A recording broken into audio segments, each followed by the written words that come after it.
Jesucristo, mártir de paz, en horas negras de tempestad,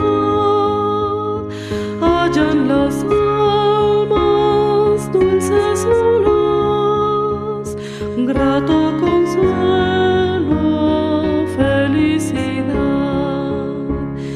Gloria cantemos al Redentor, que por nosotros quiso morir, y que la gracia del Salvador siempre dirija nuestro vivir,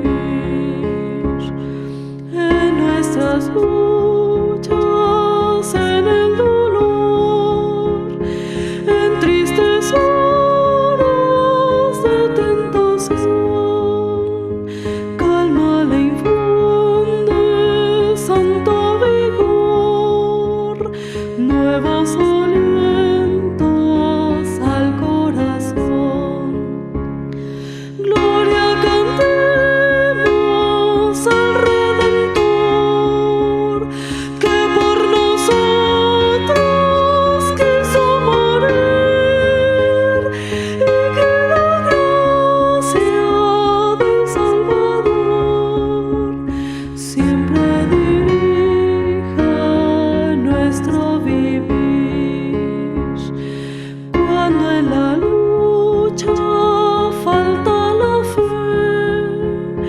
y el alma vence desfallecer, Cristo nos dice: siempre os daré gracia divina, santo poder. Gloria cantemos al Redentor, que por nosotros quiso morir, y que la gracia del Salvador siempre dirija nuestro vivir.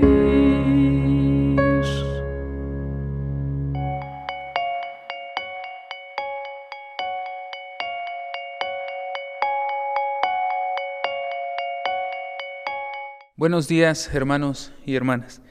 En esta mañana hemos de tener este tiempo de reflexión en la palabra de nuestro Dios, siendo guiados en la narración que el apóstol Pedro hace en su primera carta en el capítulo 2, versículos del 18 al 25. Y hemos de retomar estos versículos para reflexionar en torno a la fe, en torno a esta fe que el apóstol comparte con los receptores de la carta, para llevarlos a una nueva posibilidad de vida. La sección que en esta hora hemos de leer desde cada uno de nosotros tiene el sentido de ser una exhortación hacia los esclavos creyentes, para que se sometan a sus amos. Así es como inicia este versículo 18. Pero también es una consigna semejante a la que se hace a los cristianos como ciudadanos frente a los poderes institucionales del Estado y de las autoridades de gobierno que se presentan en los versículos 13 al 17. Pero que también es similar a la exhortación que se hace a las mujeres frente a sus maridos en los versículos 1 al 7 del capítulo 3. Estas tres situaciones reflejan las condiciones concretas del contexto social, político y cultural de la época y dan pie para presentar una ética de defensa frente al sufrimiento padecido injustamente. Este es el tema central de esta sección, pero también uno de los temas principales de la epístola. Y desde esta visión de una conformación ética para los creyentes, es desde la que en esta mañana vamos a reflexionar. Y cuando me refiero a una visión o un llamado a una ética cristiana, no me refiero a una forma simplemente de comportamiento moral, sino más bien a una forma de responder a las diferentes circunstancias que se presentan en nuestra vida. Por medio de la fe, de la que somos ahora partícipes, así como lo eran los receptores de la carta, estamos llamados a seguir el ejemplo que encontramos en Jesús. Este ejemplo que nos da una posibilidad de vivir de una forma distinta al modelo que nos encontramos a nuestro alrededor. Y siguiendo el ejemplo del Maestro, podemos darnos cuenta que el amor de Dios no será siempre opuesto al sufrimiento. Y en esta mañana entonces hemos de reflexionar en torno a 3 puntos. Y el primero de ellos es la esperanza ante el sufrimiento injusto. ¿Cómo mantener viva la esperanza cuando hay dolor o cuando hay sufrimiento, y más cuando éste parte de la injusticia? En ninguno de los casos que hemos visto anteriormente que están presentes en la carta, tanto en la obediencia a las instituciones, autoridades de gobierno, la obediencia de las mujeres a los maridos y la obediencia de los esclavos a sus amos, en ningún momento en esta trata de justificarse el hecho de la esclavitud o del dominio o de la violencia, sino más bien trata de todo lo contrario, pues estas situaciones concretas de la cultura dominante a la cual está haciendo referencia el apóstol aparecen como diferentes formas de sufrimiento injusto que hay que afrontar. Y la cuestión principal entonces de este texto es afrontarlo. ¿Cómo afrontar el sufrimiento? ¿Cómo afrontar la violencia? ¿Cómo afrontar la dominación? Ese es entonces el tema que nos presenta esta parte de la carta. Pedro retoma el tema de los esclavos, de los siervos. Y al hacerlo entonces nos quiere decir que desde la perspectiva de la fe, los esclavos son tan dignos como cualquier persona de ser tomados en cuenta. Por lo tanto, la ética cristiana que propone la primera carta de Pedro no duda en abordar la situación de los que se encuentran en las peores condiciones o circunstancias, y a través de ellos ilustra la posibilidad de la esperanza. Y el argumento principal para esta esperanza es tomar el ejemplo del destino o de la misión de Jesucristo mismo. Entonces, primero nos encontramos en un contexto social, político y religioso complejo al cual se está dirigiendo el apóstol Pedro. Pero también habremos de reflexionar en torno a cómo la fe nos lleva a resistir a una forma dominante de pensar. El sufrimiento es siempre un escándalo, pero especialmente cuando es injusto, es decir, cuando no es provocado por actitudes reprobables por parte de aquellos que lo padecen, y más aún cuando es padecido por aquellos que buscan la justicia y buscan hacer el bien. Por lo tanto, el llamado a la sumisión de los esclavos a sus amos del versículo 18 implica obediencia, subordinación, tolerancia, paciencia, saber soportar y resistir, lo cual no se debe de interpretar como una actitud pasiva, sino como una forma más sutil de resistencia y de autodeterminación frente a las situaciones opresivas que están viviendo. Y es entonces una forma dinámica de poder seguir adelante, totalmente diferente a lo establecido por los poderes dominantes. Y es entonces este llamado que hace el apóstol a los esclavos de decir: no solo sean buenos con aquellos amos que sean buenos, sino también con aquellos que sean malos, para que entonces ustedes tengan una forma diferente de actuar. Por esta razón, este tipo de sumisión no es una forma de adaptarse o de tratar de querer quedar bien con los poderes en turno, sino que es perfectamente convergente con la línea de desarrollo de toda la epístola, que va a enfatizar la situación de los creyentes como extranjeros, que no se conforman a la mentalidad y costumbres del contexto dominante.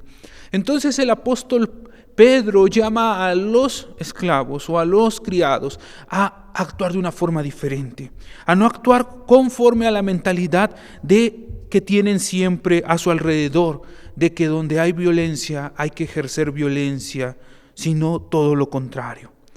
Y esto lo van a retomar precisamente del modelo que encuentran en Cristo. Y eso es como va a ir terminando esta narración del apóstol Pedro. La verdadera gracia, bendición o regalo, no es el sufrimiento en sí mismo, sino que es la capacidad de soportarlo. Es la posibilidad de vivir con esperanza en medio de los sufrimientos. Es la posibilidad que los creyentes den un buen testimonio y se mantengan firmes a pesar de los sufrimientos padecidos injustamente. Solo así, esta respuesta presenta un quiebre a la dinámica del poder opresor, permite fortalecerse en la fe, en la esperanza y produce gozo y satisfacción.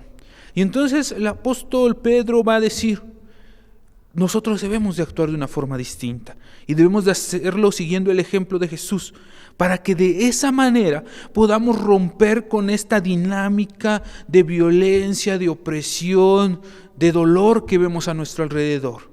Y en consecuencia podamos tener esperanza, sabiendo que el ejemplo que seguimos es el ejemplo de Jesús.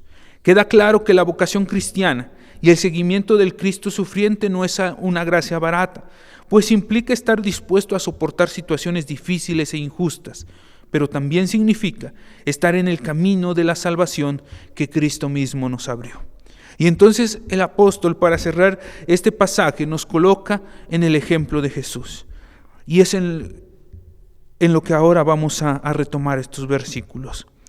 El versículo 22 refleja una correlación íntima entre la cristología, aquel que no tenía pecado, aquel que no cometió ningún mal, y que no se halló engaño en su boca, y le enfoca la actitud entonces que debe de tener el cristiano.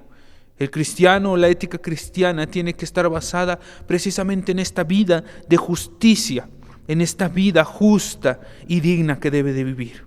Y entonces se enfoca la actitud del que sufre en el versículo 23 en una manera en la cual no responda a las agresiones. Aquel, dice, cuando lo maldecían, no respondía con maldición. Cuando padecía, no amenazaba, sino encomendaba la causa al que juzga justamente. Entonces ahí es donde nos encontramos. Y el versículo 24 describe el sufrimiento de Cristo en su significación vicaria, que se traduce como liberación de los pecados y apertura a la vida de justicia. Y esta es entonces la forma en la cual el creyente puede enfrentar las situaciones difíciles, las situaciones complicadas o las situaciones injustas, siguiendo el ejemplo de Jesús. Y ahí es entonces donde nosotros tenemos que colocarnos ahora. Tenemos que reflexionar en torno a nuestra forma de responder en medio del sufrimiento, en medio del padecimiento. Y este es un tiempo en el cual se hace necesario hacer esto. ¿Cómo nosotros estamos respondiendo a lo que estamos enfrentando? ¿Cómo nosotros estamos tratando de vivir este tiempo de dificultades o de problemas?